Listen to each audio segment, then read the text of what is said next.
Welcome to Godsplaining, Contemplative Preachers, Contemporary Age. Each week, join the Dominican friars as they consider all things Catholic. Hello, everyone. Welcome back to another exciting segment of Godsplaining. Ooh, exciting. The pause was to help you build the anticipation as we entered into the show. I am your host today, Father Patrick Mary Briscoe, which is why Father Bonaventure is like looking at me like, dude, you're supposed to say things right now. I'm a humble guest, Father Bonaventure. Wow, this is beautiful. Look at that spirit of soul that he's manifesting to you. Yeah, so I am joined today by my guest, Father Bonaventure Chapman, who's not a guest. He's one of the hosts of the show. Oh, right. Sorry about that. I'm a guest host. I don't know. No, we'll just stick to other host. Yeah, sub-host. Father Bonaventure is talking about Riverside, our new updated recording technology.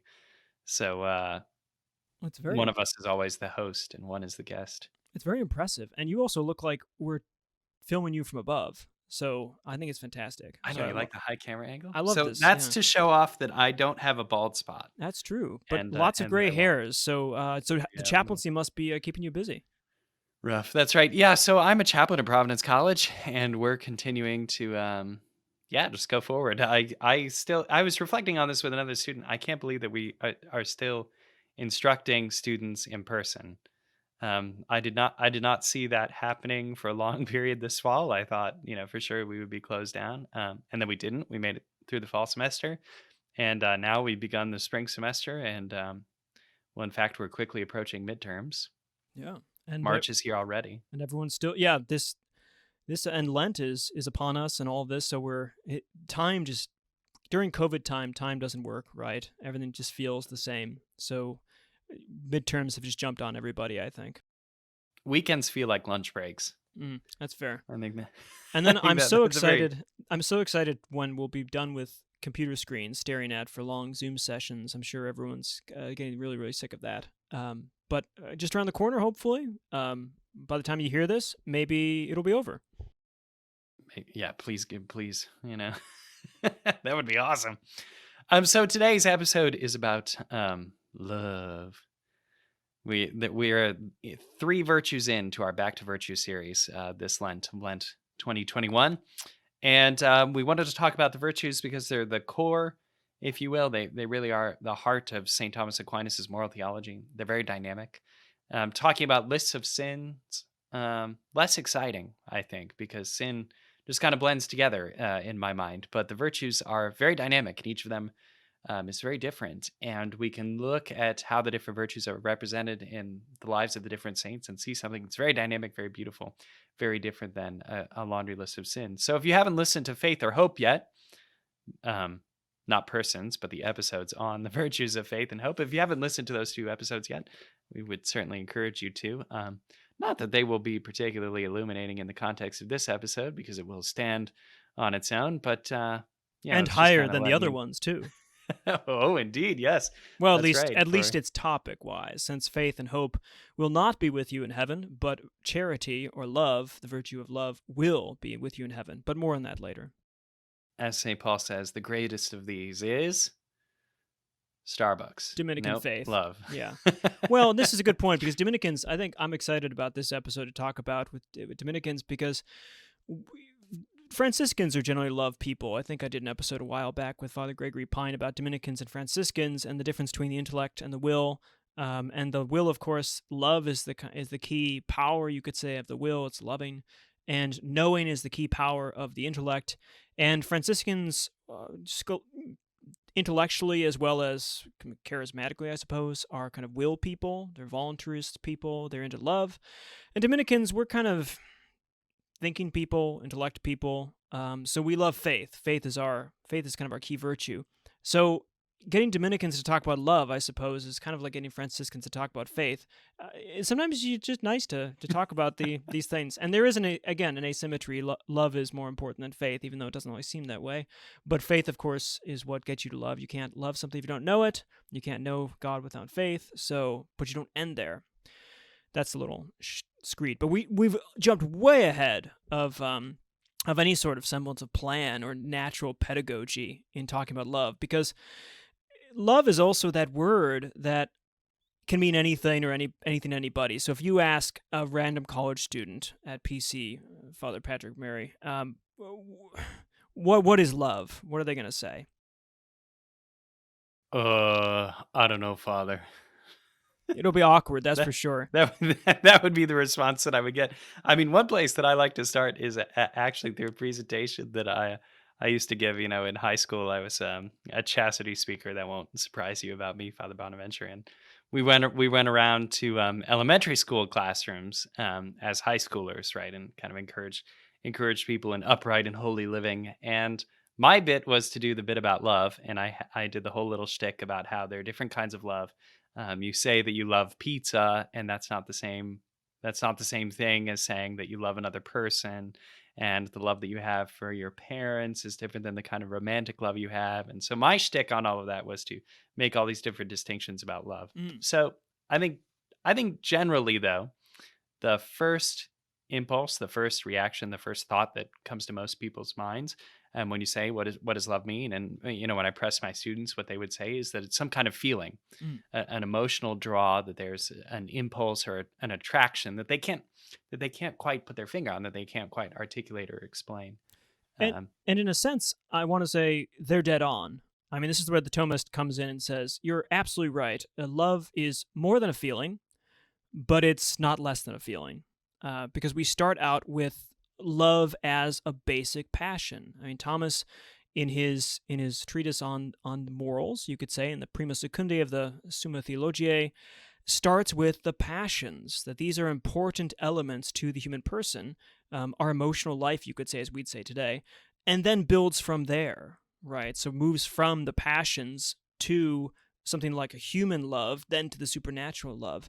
And I think that's the right starting point to a discussion about love, is that it is a feeling. I mean, it's silly to say, "Oh no, it's not a feeling." It is a feeling. We feel, you said, an impulse. There's a ecstatic character. I mean, if you again compare this with knowing is bringing something into yourself, right? So I see something on the chalkboard, 2 + 2 = 4, and I make that my own by knowing how to do that myself. So I learn from the world to myself, interior. Whereas love is the exact opposite direction. Love is going out of yourself. It's like being drawn. It's based on the desire, a fundamental passion, impulse, that we're drawn to things. We're drawn to things. And it could be chocolate ice cream. It could be, I happen to love Bufo Americanus, the toads. I'm drawn to toads. I think they're just fantastic. Whatever suits your fancy, not everything, but many things. Whatever draws you, we talk about that in a very base sense, but a real sense as love. I love this, so I love pizza. It'd be crass if we said, no, you don't really love pizza. No, you do, and it's legitimate that you feel desirous for this, and you feel, if you see it, it's like your body is pulling you towards that thing. You're going out of yourself so that you can bring the pizza into you, right? You're moving towards it. You desire it, and that's a basic aspect of our passionate life, is being drawn towards the good and repelling ourselves, avoiding the evil, the bad. But of course, the good is the primary one there, since it's the thing that we strive for. It makes us perfect. So the passions are about being drawn out of ourselves towards the good in some way. And that's a nice basic definition of love. I'm reminded, as you've been speaking, was reminded of what Father James used to always say to us. Our novice master, Father James Sullivan, he used to insist on this first movement of being drawn to the Dominican order as attraction.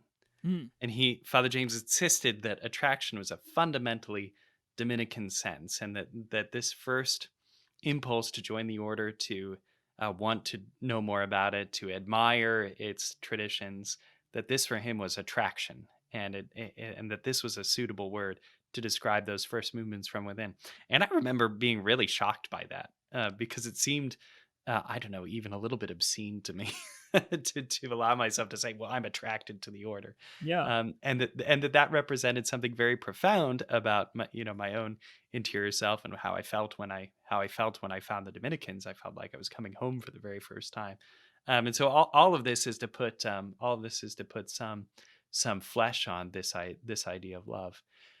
Now, okay, so if we take this at the first level here, Father Bonaventure, we're talking about just the passions. Mm. Again, a kind of impulse, something um, sub-rational, if you will, but for a Yeah. reason. How does that interact then with man's rational qualities? Because this episode is on the virtues, Right. especially the virtue of love. So how does this passion of love interact with the virtue of charity? Yeah. So again, all things, at least in Thomas's account, have a strive for the good in some fashion. So they desire perfection. I mean, so birds desire just in their nutrition, they're eating and they're taking care of themselves and avoiding predators. Are desiring, they're loving themselves. They're loving the good for them in this way. But thankfully, most of us are more complicated and interesting than birds. Some birds are very complicated and interesting, but we are more than that because we are not just sensible creatures. We're not just animals. We're not just rocks. We're not just minerals.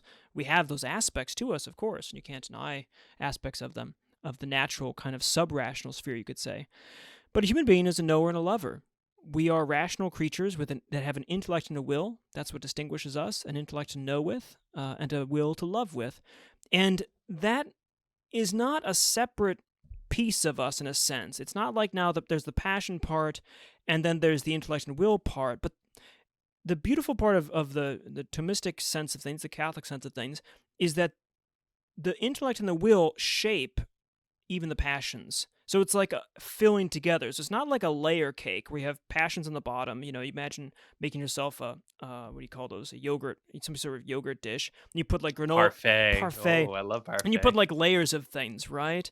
And then you eat them by the layers. You get first the ice cream or whatever yogurt, and then you get the crumbly stuff, Granola. Yeah, granola, and the yeah. fruit and all that. And so Mhm. it's nice. It looks nice to layer, but see, Catholics don't believe we're layer cakes. We're not like animals that then have attached the top. Intellect and will. It's that those are shaping and forming. So it's a bit like a milkshake. Maybe is that the best? We're kind of a milkshake. So we're blended together so that we act with our passions through reason. And that's the virtues. People think virtues are like nice characteristics. He's a very virtuous person. But the virtues are the power of our actions to be rational. So that our loves, for instance, need not be merely subrational and sensate and driven by pleasure, but are directed by the good. And not just any good, but the rational good, the good for us. Just like that bird directs itself towards its own good, the bird good, we have a human good. And that's to know and love in a rational fashion. And so what virtues do, especially the virtue of love, you could say the human virtue of love, is that it directs our desires and our passions for the good for us, for human beings who are knowers and lovers who want to know other human beings and want to be in community with them and want to know the truth and want to attach themselves to it, that kind of thing.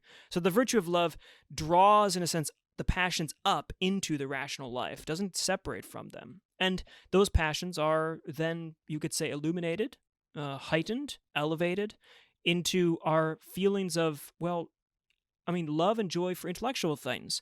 Like birds don't get excited about hearing Mozart, but we do. Like some of us have, you call these dry passions or dry pleasures, right? Wine connoisseurs, or fine things, or just the pleasures of reading a book and understanding something for the first time. That's a passion. But it's a passion that's rationally trained. And that's what makes us able to live life in an ordered way still, right? So we have to affirm both those impulses that we have and say that, well, sometimes they have to be ordered and moderated, right? Because if one were to constantly pursue every impulse of attraction, every impulse of love, every impulse of desire, every passionate feeling one were to have, life would quickly be full of problems. And so our reason helps us to order those things, as Father Bonaventure said, in our pursuit of that which is truly good for us and that which is actually true. So there's a kind of classical image of this that bears repeating here of the chariot, that the passions are the horses, and the charioteer, the one driving the chariot, is our reason. And I like this example a lot because sometimes our passions do feel very much like horses, and we can feel pulled away by them. But like a charioteer, reason has the ability to actually tame and direct and drive them. They can be ordered, and we're not just simply slaves to them. Again, as Father Bonaventure emphasized, we are both the things felt in our will and the things we choose, and the things known in our mind, and that the human person is a unique composite because of precisely these two great characteristics of who we are, right? And they come in that chariot, so that it's not passions or reason, or passions or the will, but the passions through reason, the passions through the will. We're still very much humans. We're not ghosts and machines. We're embodied creatures. But we're Yeah, that's creatures right. with a high embodiment. A charioteer without the horses of the passions would be a very silly thing. You wouldn't get very far. Not until Henry Ford, at least. Great. Well, that's a good place to pause and take our short break here. You're listening to Godsplaining on the virtue of love. When we get back, more Thomism. Hooray!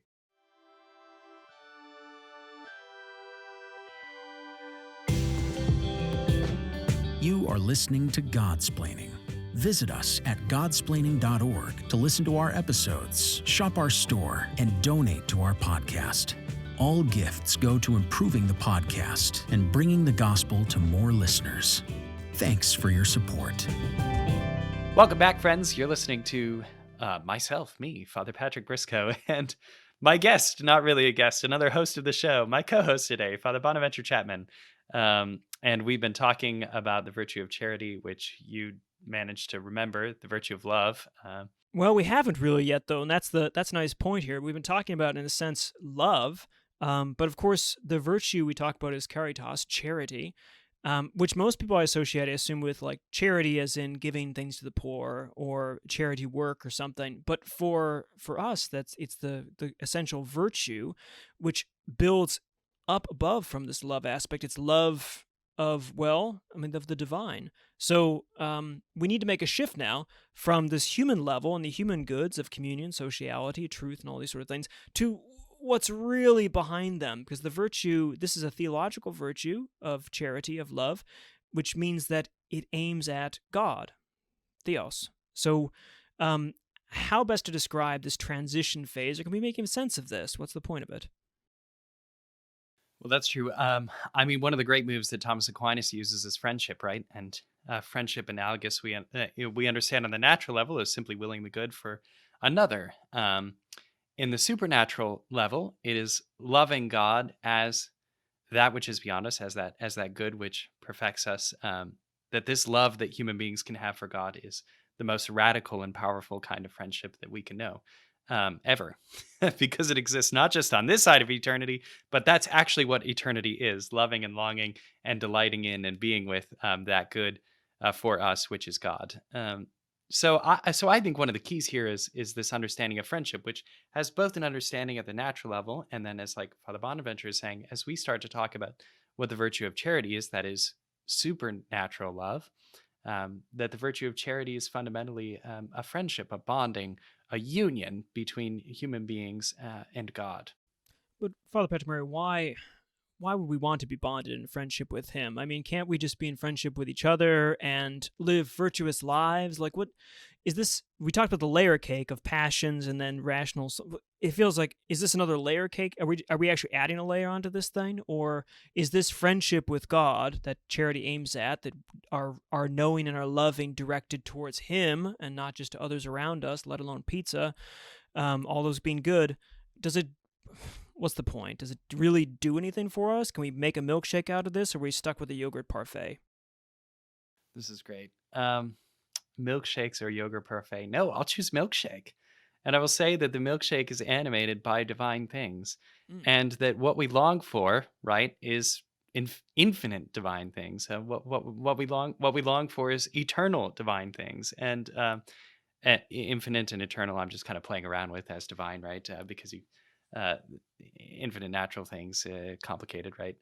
But not enough room for that. My point is that we continue to desire, even should we be able on this side of eternity to delight in the natural goods of friendship, those will never be enough for us. And so what we're talking about is something like the satisfaction of all of our desire, the fulfillment of all of our desire. And I think it sounds like pie in the sky kind of stuff, but it's not. It's kind of God in the sky kind of stuff.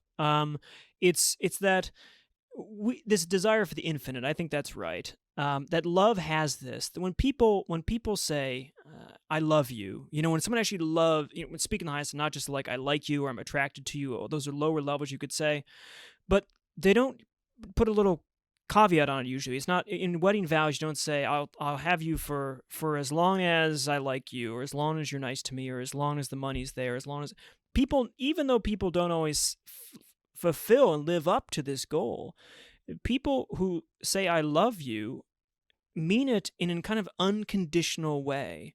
In a sense, all of our human loves, our natural loves, are conditioned. They're conditioned on certain finite goods, finite experiences. But there's an unconditioned there that we all have in both the knowing, in terms of we want to, kids, why? And then as we get older, we realize that we just don't have time to answer all those questions. So we kind of give up a little bit, but we still strive for it, right? I mean, if somebody just randomly popped in, like a dinosaur all of a sudden popped in front of you, a T-Rex, and then disappeared, you wouldn't be like, oh, whatever, who cares? You would want to know what happened, right? You'd want to get to the bottom of it. You might even do a life quest for this sort of thing. Maybe God should do this more often to draw people to him, but he doesn't. But you want to know. In loving, it's the same way. I feel like when we hold on to something good that we love, when we get something we love, we don't want to let it go. We don't want the experience to end, whatever it might be. You read a great book and you're in love with this and you're feeling drawn to these characters, and all of a sudden it ends and you feel cheated. You feel like there's an injustice here because this was something that I desired above all. You feel like this with television series the same way, right? When everyone's enjoying this and moving up to its climax, and Battlestar Galactica, when this ended, there was depression after depression, because it shouldn't end, because things that you desire, you are made for an infinite sense in this. We all kind of get this, and the question is, how do we fill it? And that's what the theological virtue of charity is all about, is aiming at the actual fulfillment of Battlestar Galactica. That's right. Well, I mean, I would use Wagner, but I think that's fine, because that's the genius of Wagner, right? Is that the moment is in fact expanded, and that in the sense of his music, there's just time and space made that shouldn't exist there, and there's a great suspension. And we're held there, longing for it not to end. Anyway, that's me on Wagner. I think too, you mentioned an important element of love. Something that is absolutely inseparable is this idea of sacrifice, or wanting to be caught up in something other than oneself. We know. Sorry, as I'm like bounding my microphone around here because I'm really animated. I'm talking with my hands. We know that love for ourselves is not the satisfaction of this desire that we're talking about. It has to be outside of ourselves, and this is one of the points that C.S. Lewis makes really well, I think, in the Four Loves. That he says very clearly, to love is to risk. To love is to risk. There's something about love on this side of heaven that makes us ready to bear painfulness, and that there's a great mystery there, and that Christ shows us the fulfillment of this when he dies on the cross, which is so prominent in our minds here in this Lenten season, the sacrifice that Christ is willing to make for us. So what do you make of this, Father Bonaventure? Do you think that all love necessarily involves pain? Oh, okay. Well, I mean, necessarily involves pain, I think. Or sacrifice? Yeah. Well, let's put it this way, right? More broadly, but can I construe it and relate to the virtue of hope? If sacrifice wasn't important, then the virtue of hope would be the only endpoint we needed. So because hope is the desire for your good. So it's desire of God for you. So and that doesn't seem to require any. It might contingently require a sacrifice. If to get to heaven, you might have to struggle, but it might not. There's nothing necessary about hope being on a sacrifice to you, because it's about your good in heaven. But love, charity, is the virtue of loving God for his sake, not for yours. So hope is loving God for your sake as being fulfilled in heaven, and charity is love of God for his sake. And right there, I think, if you want to say necessarily, however modality you involve the sacrifice in, there is this element of not you, right? Because what's sacrifice? Sacrifice is giving something up for something else, and all different modalities. No greater love is there than this, that one should lay down one's life for one's friends. John 15:13, yes. And I think that's a crucial dynamic to the Christian life, and it points to the virtue of charity, because charity means giving up yourself for another. And that's what we do in charity, is we give up ourself for God. Now, paradoxically enough, of course, is that we talked about this all the way back in the start, you're made for perfection. You're made for a good. Love is about striving for a good. Bird goods are bird seeds, so they eat that and they get to bird good. Our good, though, is not actually in us. It's in Him, because all things are oriented to Him, right? So even that bird eating is oriented towards the goodness, the flourishing of God's kingdom, you could say. But our good is in communion, friendship with another, with an infinite other, that requires us to, in a sense, take a second place. But that's what we are made to be. So in the sacrifice of our first place status, we actually achieve our true perfection. That's the Christian mystery, the paradox of what you give up, you will receive back 100-fold, this kind of thing. Jesus gestures at this with the parables for the simple folk. But he's onto something very profound there, of course. So I think so necessarily involves a sacrifice. The Lord is on to something. The Lord is on to a good idea. Father Bonaventure Chapman. I've always thought, to think that Jesus, pretty smart guy. He comes up with a ton of great stuff. I mean, it's very unlikely. I've met very few people I've read that have said as profound and impressive things. No, this is true. Yeah. The Lord, our great master. Can I talk? I want to circle back on your the thing you started with about Dominicans, about list of sins and the vices versus the virtues, because I think this is involved here. I'll just make a quick comment about please. this. Yeah, maybe you can react to it. For it. I was thinking, we Dominicans in the moral life, we focus on the virtues, right? Our growing to our perfection, which of course now you can see is, at least in some version, is sacrificing yourself for God, and therefore receiving back yourself in your fullness. And so the moral life is about striving to be good. But oftentimes moral life is about striving to avoid sins, right? We talk about avoiding things. Don't do this, don't do this, don't do this. And Dominicans are never really keen on that, because we're not just because we want to accentuate the positive, you could say, but because in some ways that's the best way to do it. I was just thinking about this with the motivation to avoid sin, as opposed to like aiming at the sin saying, I shouldn't do X, therefore I'm not going to do it. When we think of loving someone, there are things about us that that person might not like, and that those things take us away from that person, and so we just don't do them so that we can be around them. For instance, I was trying to think if, we did an episode a while ago on swearing or something. If you have foul language, some people just don't like foul language around, and it's kind of, you shouldn't be using foul language all the time. It's just kind of, it's uncouth, but it also separates you from people, right? So you could make a plan for yourself, I'm not going to swear this week or something, and aim at swearing. But instead you could also say, I want to be around this person, James, for instance, and it makes James uncomfortable. He doesn't like swearing, and so I'm going to not swear, but because I want to be around James. And it gives it a positive aspect, and I think I'm more inclined to give things up and to change myself for another than I am just for kind of myself. I mean, duty works well for some things, but I'm really more inclined to change for one I love, more likely. I think that's what charity, I mean, all our sins, in a sense, are things that God would prefer we didn't do, and that separate us from Him. But to focus on being in love with Him, and therefore rooting out these kind of other things, is, I think, a great motivation and a deep truth about our moral life. My reaction to that is very well put. It captures a lot of things that I've felt and noticed over our years together about the project of formation, as we were preparing to be ordained, and the kind of counsel I find myself giving people as a priest. Simply put, in that struggle with sin, one of my confessors at the House of Studies encouraged me, just run from it. And he referenced the church fathers who give this advice about any number of sins. Run from them and distract yourself, not so as to be distracted, but to fill what you would fill with something negative with something good, which is another way I think of articulating what Father Bonaventure so masterfully phrased there for us.